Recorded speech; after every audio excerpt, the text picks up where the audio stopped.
Sometimes the biggest revolutions come from the most unexpected places.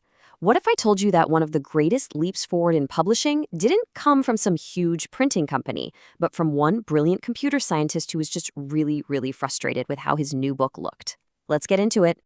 Okay, so to really get why this was such a big deal, we need to do a super quick history lesson. For hundreds of years, printing just kind of crept along. You had movable type in China, then Gutenberg's press in Europe, then eventually steam power. But by the late 1800s, the whole world of print ran on something called hot metal typesetting. Now, in this hot metal world, you basically had two kings. First, there was linotype. It would cast an entire line of text in one go. Super fast, perfect for newspapers.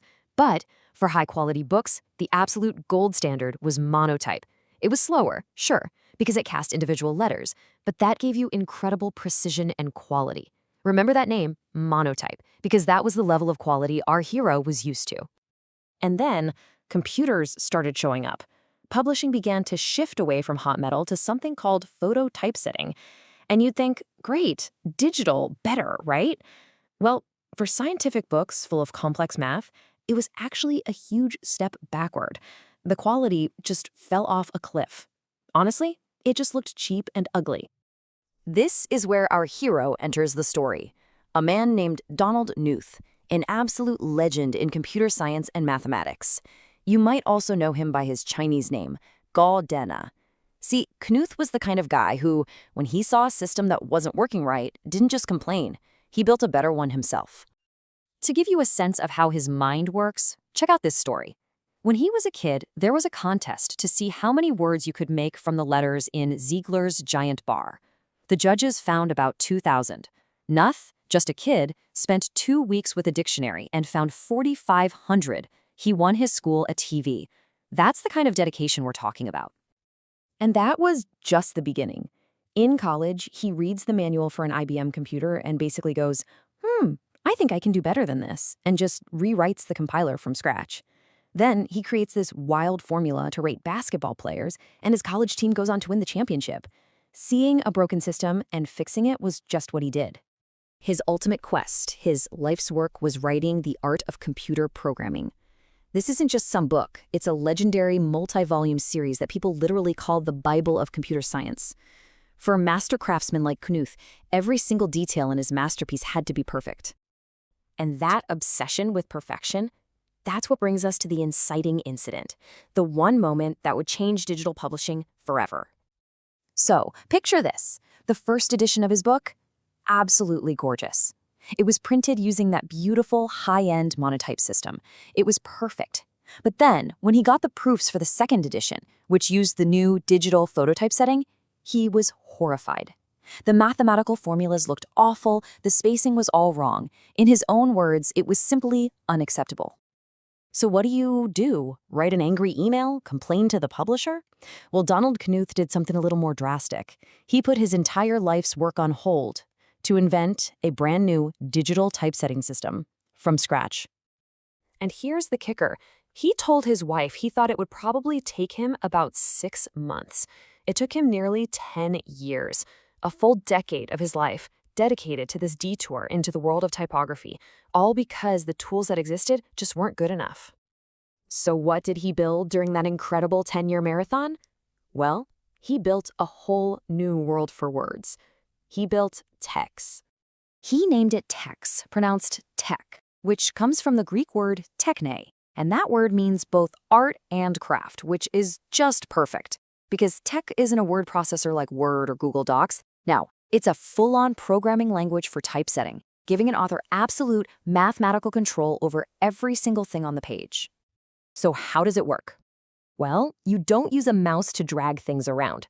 You write in a simple text file, using commands to describe what you want. Then the tech engine takes that file and runs these incredibly complex algorithms to find the absolute best placement for every letter, every symbol, every line break. The result is a perfect document, every time. But, just creating this amazing tool wasn't the whole story for Knuth.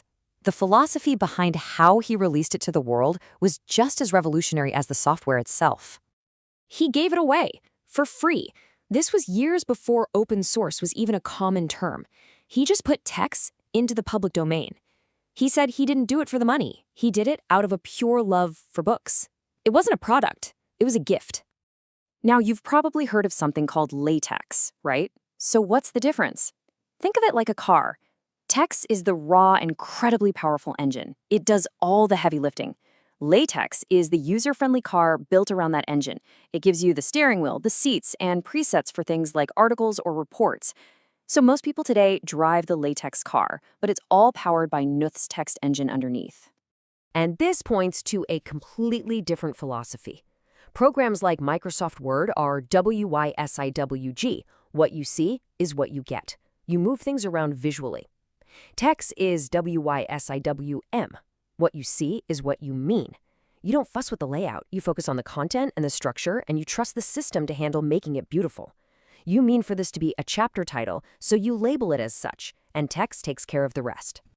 Oh, and as if inventing tech wasn't enough for his 10-year detour, Knuth also created Metafont, a way to design fonts using math, and pioneered something called literate programming, a philosophy for writing code that's as clear and readable as a novel. I mean, the man's productivity was just off the charts. So, this is a fascinating story, but it does beg the question. In our world of super simple, user-friendly word processors, why are scientists, mathematicians, and academics still swearing by this complex system that was born in the 1970s? Well, the reasons are pretty clear. For one, the aesthetics. The typographic beauty is just unmatched. Two, the math. It is still the undisputed king for typesetting complex equations, period. 3, accessibility. Because it's just plain text, your documents will be readable forever. And finally, the cost. It's totally free, open source, and has a massive community building thousands of templates. When you think about it, Knuth could have just accepted those good enough proofs and moved on with his life. But he didn't. He spent a decade of his life on a quest for perfection. And it kind of leaves us with a question for today, doesn't it? In an age that's so often about good enough, what's the value of deep, uncompromising craftsmanship?